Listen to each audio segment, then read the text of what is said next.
Guys, Hi guys. welcome back to another video. This is just a video to do a little follow-up from the viewing that we had in Purfleet. So yeah, it's essentially just a video of what happened after the viewing. So obviously, as you know, in the previous video, we viewed the property, we enjoyed it, we liked what we saw, really interested in it, and we were eager to take the necessary steps in terms of trying to make it ours. And the steps were obviously the application process. So yeah, what we then did was, obviously after that, we had to call up the housing associations, express obviously an interest in it. We were basically the first people to view the property as well, which obviously was quite good. And it was such a quick turnaround as well. We literally viewed it sort of last Saturday. And all week's just been a busy week, having to get things, sent back and forth and whatnot. And then it's just essentially now it's a quick turnaround, and we've applied for it. So what we had to do was we sent an application form in. So essentially just saying that this is the amount that you want to purchase, and saying how much of a deposit that you're going to put down, and all those figures. Sending that through, and then a reservation form as well. And with the reservation form, you'd have to pay a certain amount to take it off the market, basically. So which puts it down, as it's yours, but obviously takes it off the market so no one else can come and view it, and essentially it's basically yours. But before it gets to that stage, obviously there has to be an allocation and selection phase, which is what we're waiting to hear back from the housing association at this moment in time. So that's what's happened thus far. So And whatnot. we viewed the property, we liked it. We viewed, what day did we view it? On a Saturday. It was a Saturday, last We week. viewed it on a Saturday. Obviously the offices aren't open. The person who showed us the house was the person who's selling the house and who obviously currently lives in the house. So they showed us, and we pretty much hit it off from there. It was like, okay, they're cool people, we're cool people, we like them, type of thing. So that's how that went on that Saturday.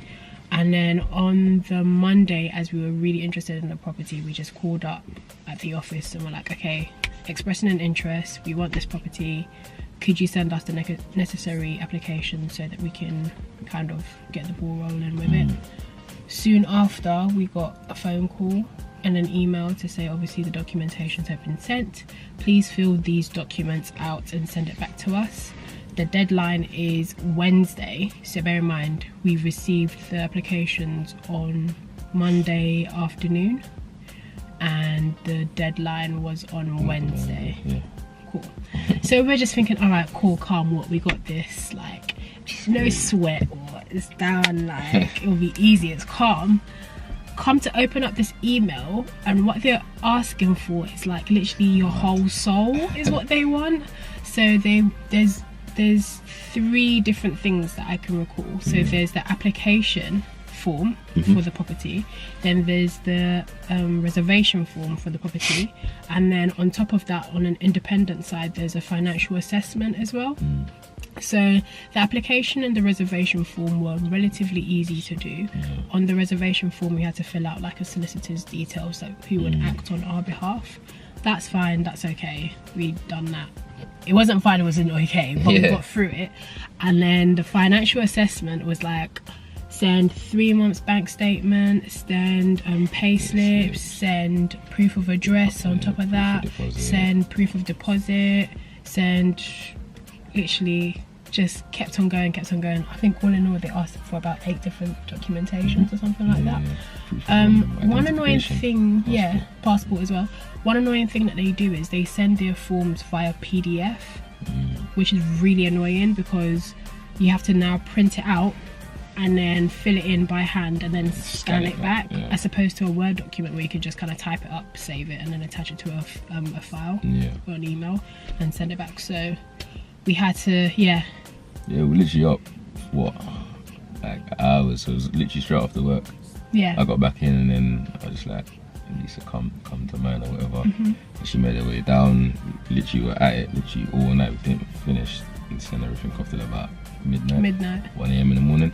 So we just thought, you know, because it's such a quick turnaround, we need to get it all sent off. And if that's the first thing that they'll see in the morning, so when they get in Tuesday morning, they'll see that, and then they can just kind of act accordingly and process it as quickly as possible, because obviously Wednesday was the deadline for the application form. Yeah. Obviously the allocation process that we're waiting on now, because we've been put through to the allocation stage, which is obviously Wednesday that we're going into now. Well, yeah, in 2 days basically. Yeah. So yeah, go on. We filled out all of those 3 forms Monday night, rolling into Tuesday morning, sent everything back. I went home, crashed out. Toby crashed out as well. We woke up on Tuesday morning and obviously went about our business, but we got emails back to say that everything had kind of gone through, and all we're waiting for is the financial assessment. So then they got back in touch with us. And obviously the email read was like, oh, so you guys meet the housing association assessment for finance, affordability, whatever the case may be. Cool. However, we are not able to find you a lender who can give you the amount that you need. So unfortunately we won't be able to put you forward for the next process. At this point, I am tired, I ain't slept, I like my naps, I'm like getting cranky. I'm like, okay, so what does that mean?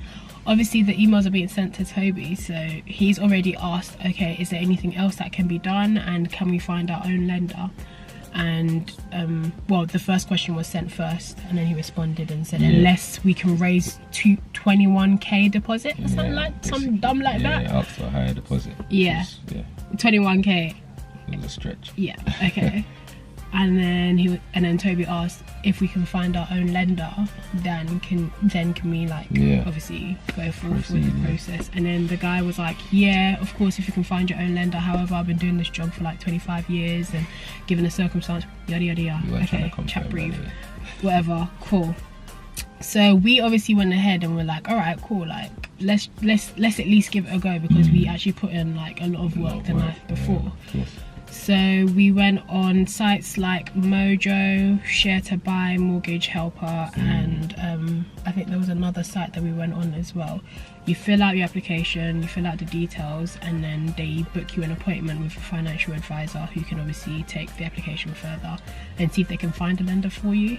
That's pretty much what we did, and we were able to find a lender. The long and short of it pretty much is that we were able to find a lender. So we did what the financial guy would have been doing. We did it for ourselves anyways, basically.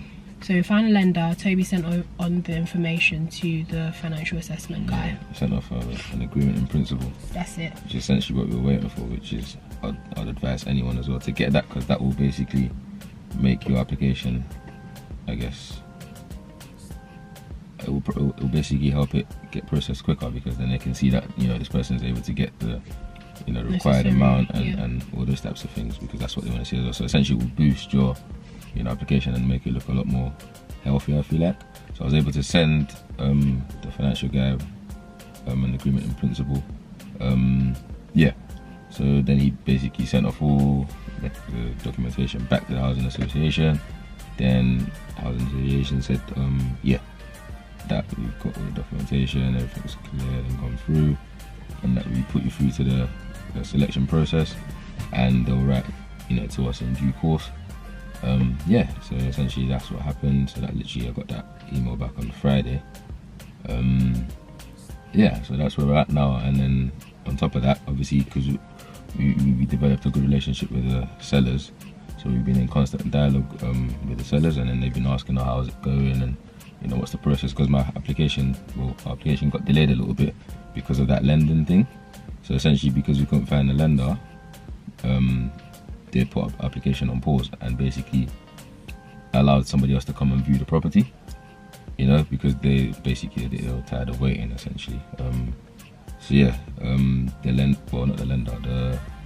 The sellers were telling me that obviously housing association have got someone else to come and view the property, but then because our stuff went through, So they got the financial estimate back through. They were able to find a lender. Then they basically said to the seller that, you know what, cool. So, technical issues, but we're back together now. So basically, yeah, as Toby was saying, we've built a good relationship with the sellers and they're putting in a good word for us in that sense. So hopefully that goes a long way in terms of, I guess, us getting the property as opposed to anyone else. So yeah, that's pretty much it. We will have an update soon enough after Wednesday, pretty much, and then we can kind of go from there and take you on the process. That's it, really. So hopefully it'll be ours, you know, God willing, you know. But yeah, just the way things have unfolded over this process, it's just just those things don't happen normally. So maybe it's a sign, and yeah, what will be. So thank you guys, and we'll keep you updated. Take care. Bye.